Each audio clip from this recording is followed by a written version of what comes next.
மித்ராவின் முழு ஆதரவில் கோலாலம்பூர் கால்நடை மருத்துவ மையத்தின் பெட் க்ரூமிங் பயிற்சியின் பட்டமளிப்பு விழா.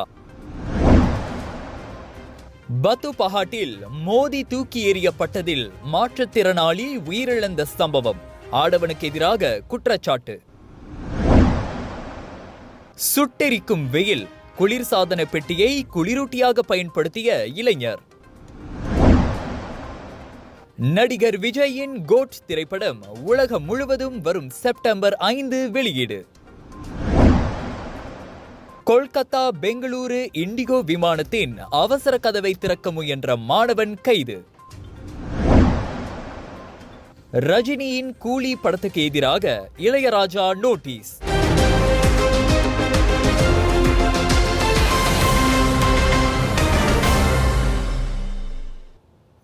வணக்கம். செல்ல பிராணிகளின் மீது அதிக ஆசை கொண்டவர்கள் தங்களின் செல்லங்களை பெட் க்ரூமிங்கிற்கு அழைத்துச் சென்று அவற்றை சுத்தமாகவும் அழகாகவும் வைத்துக் கொள்வது தற்போது பிரபலம்.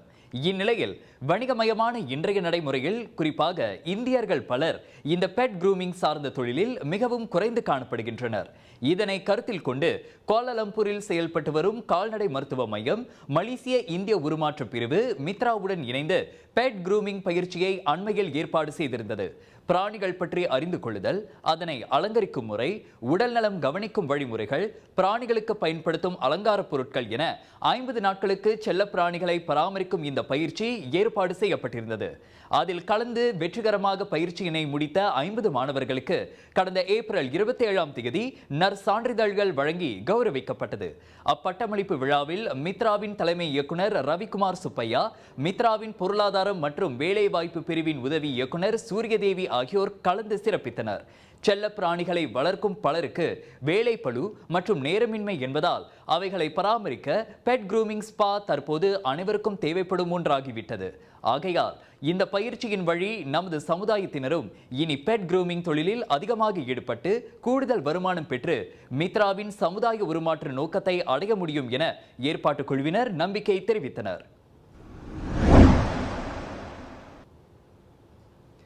ஜோகூர் பத்துபஹாட் பாரிட் சுலோங்கிற்கு அருகில் மாற்றுத்திறனாளி ஒருவரை மோதி மரணம் விளைவித்ததாக ஆடவன் ஒருவனுக்கு எதிராக இன்று மேஜிஸ்திரேட் நீதிமன்றத்தில் குற்றம் சாட்டப்பட்டது. எனினும் 24 வயது லிம் குவான் யான் எனும் அவ்வாடவன் தமக்கு எதிரான அந்த குற்றச்சாட்டை மறுத்து விசாரணை கோரினான்.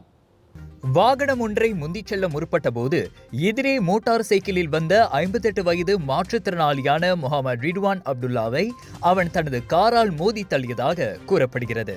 அதனால் 5 மீட்டர் தூரம் வரை தூக்கி எறியப்பட்ட முகமது ரிட்வான் அருகிலுள்ள கால்வாயில் விழுந்து சம்பவ இடத்திலேயே உயிரிழந்தார். கடந்த பிப்ரவரி மாதம் 27ஆம் தேதி காலை மணி 7 வாக்கில் ஜாலான் முவார் பாரிட் சுலோங் சாலையில் அவ்விபத்து நிகழ்ந்தது. 3000 ரிங்கேட் உத்தரவாத தொகையிலும் தனிநபர் உத்தரவாதத்தின் பேரிலும் லிம் குவான் யானை விடுவிக்க நீதிமன்றம் இன்று அனுமதி வழங்கியது. இவ்வழக்கு முடியும் வரை அவர் மாதந்தோறும் முவார் போலீஸ் தலைமையகத்திற்கு சென்று கையெழுத்திட வேண்டும் எனும் கூடுதல் நிபந்தனையும் விதிக்கப்பட்டது. முன்னதாக மோட்டார் சைக்கிள் ஓட்டி ஒருவர் காரால் மோதப்பட்டு தூக்கி எறியப்படும் டேஷ்கேம் பதிவு ஒன்று சமூக ஊடகங்களில் வைரலானது குறிப்பிடத்தக்கது.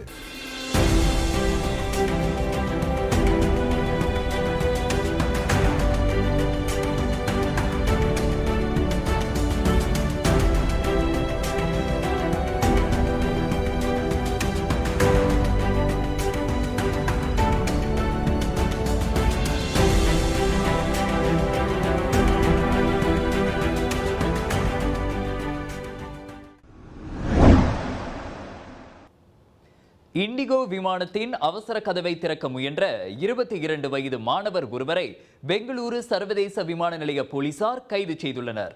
நேற்று மே 1ஆம் தேதி கொல்கத்தாவிலிருந்து பெங்களூருக்கு பயணமான இண்டிகோ விமானத்தில் அச்சம்பவம் நிகழ்ந்ததாக கூறப்படுகிறது.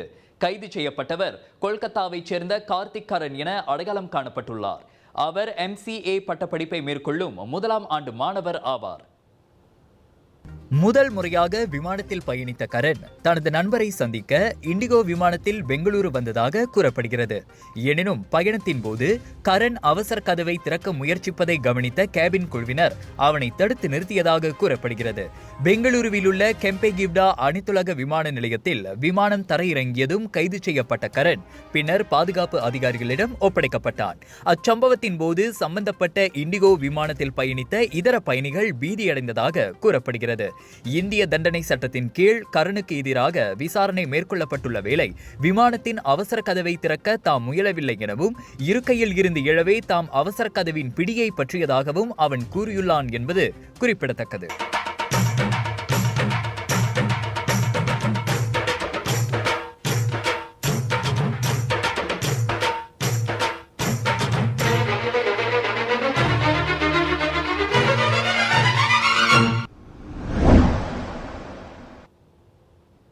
இயக்குனர் வெங்கட் பிரபு இயக்கத்தில் தமிழ் சினிமாவின் முன்னணி நடிகர்களில் ஒருவரான விஜய் நடித்து வரும் திரைப்படம்தான் the greatest of all time good.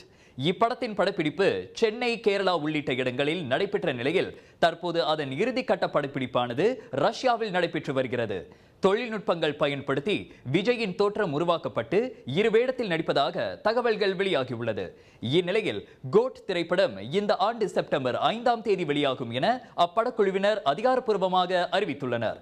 படத்தின் வெளியீடு குறித்து நடிகர் விஜய் அதன் அப்டேட்டை எக்ஸ் பக்கத்தில் போஸ்டர் மூலம் அறிவித்து அவர்களின் ரசிகர்களின் மத்தியில் பெரும் வரவேற்பை பெற்று வருகிறார். சுவாச பிரச்சனை, சளி, இருமலுக்கு உகந்த தீர்வு சைலஜா பேபி ஹெர்பல் கிரீம். துளசி, கரிஞ்சீரகம், கிராம்பு போன்ற மூலிகைகளால் கொண்டு தயாரிக்கப்பட்டுள்ள சைலஜா பேபி ஹெர்பல் கிரீம் உங்கள் குழந்தைக்கு சிறந்த தேர்வு.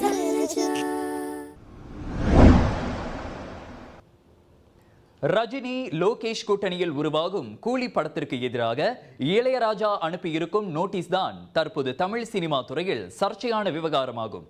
தமிழ் சினிமாவில் பல ஆண்டுகளாக சூப்பர் ஸ்டார் என்ற பட்டத்துடன் உச்ச நட்சத்திரமாக ஜொலிக்கும் ரஜினிகாந்த் நடித்து வருகின்ற கூலி படத்தின் அறிமுக டைட்டில் டீசர் அண்மையில் வெளியாகி ரசிகர்களின் மனம் கவர்ந்துள்ளது எனலாம்.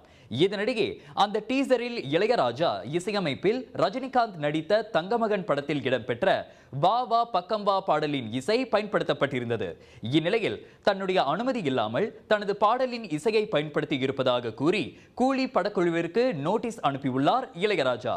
அதில் அனுமதி பெறாமல் பயன்படுத்திய அந்த பாடலின் இசையை நீக்க வேண்டும், இல்லையேல் அப்படக்குழு மீது சட்டப்படி நடவடிக்கை எடுக்கப்படும் என தெரிவிக்கப்பட்டுள்ளது. காப்புரிமை பிரச்சனை தொடர்பாக சமீப காலமாக இளையராஜா செய்து வரும் நடவடிக்கைகள் சினிமா வட்டாரத்தில் பரபரப்பை ஏற்படுத்தியுள்ளது. கடந்த சில மாதங்களாகவே கோடை வெயில் சுட்டெரித்து வருகிறது. வெயிலின் வெப்பத்தை சமாளிக்க முடியாமல் மக்கள் திணறி வருகின்ற நிலையில் அதன் தாக்கம் இன்னும் அதிகரிக்கும் எனவும் வானிலை மையம் எச்சரித்துள்ளது. இந்நிலையில் இளைஞர் ஒருவர் வெயிலின் தாக்கத்திலிருந்து தற்காலிகமாக தப்பிக்க வீட்டில் குளிர்சாதன பெட்டியை குளிரூட்டியாக பயன்படுத்தி ஓய்வெடுக்கும் காணொலி ஒன்று தற்போது சமூக வலைதளங்களில் வைரலாகி வருகிறது. எக்ஸ் தளத்தில் முதலில் பதிவு செய்யப்பட்ட அக்காணொலியில் குளிர்சாதன பெட்டியை ஒருவர் திறந்து வைத்து அதற்கு முன்பு ஏர் கூலரை வைத்து கட்டிலில் நிம்மதியாக படுத்து உறங்கும் காட்சிகள் இடம்பெற்றிருந்தது. இதனிடையே சமூக வலைதளவாசிகள் மத்தியில் பரவலாக பகிரப்பட்ட அக்காணொலி பல்வேறு விமர்சனங்களுக்கு ஆளாகி வருகிறது. ஒரு சிலர் அந்த முறை அறையின் வெப்பத்தை அதிகரிக்கும் என்றும், சிலர் குளிர்சாதன பெட்டியை இப்படி திறந்து வைத்தால் விரைவில் பழுதாகிவிடும் எனவும் எச்சரித்து பதிவிட்டுள்ளனர். சில நெட்டிசன்கள் இருப்பதை வைத்து சிறப்பான பொருளை உருவாக்கியுள்ளார் என்றும் பாராட்டி பதிவிட்டு வருகின்றனர். மேலும் பல ஆன்மீக செய்திகளுக்கு வணக்கம் மலேசியாவுடன் இணைந்திருங்கள். எங்கும் எப்போதும் வணக்கம் மலேசியா. நான் மகேந்திரன் அறிவொளி.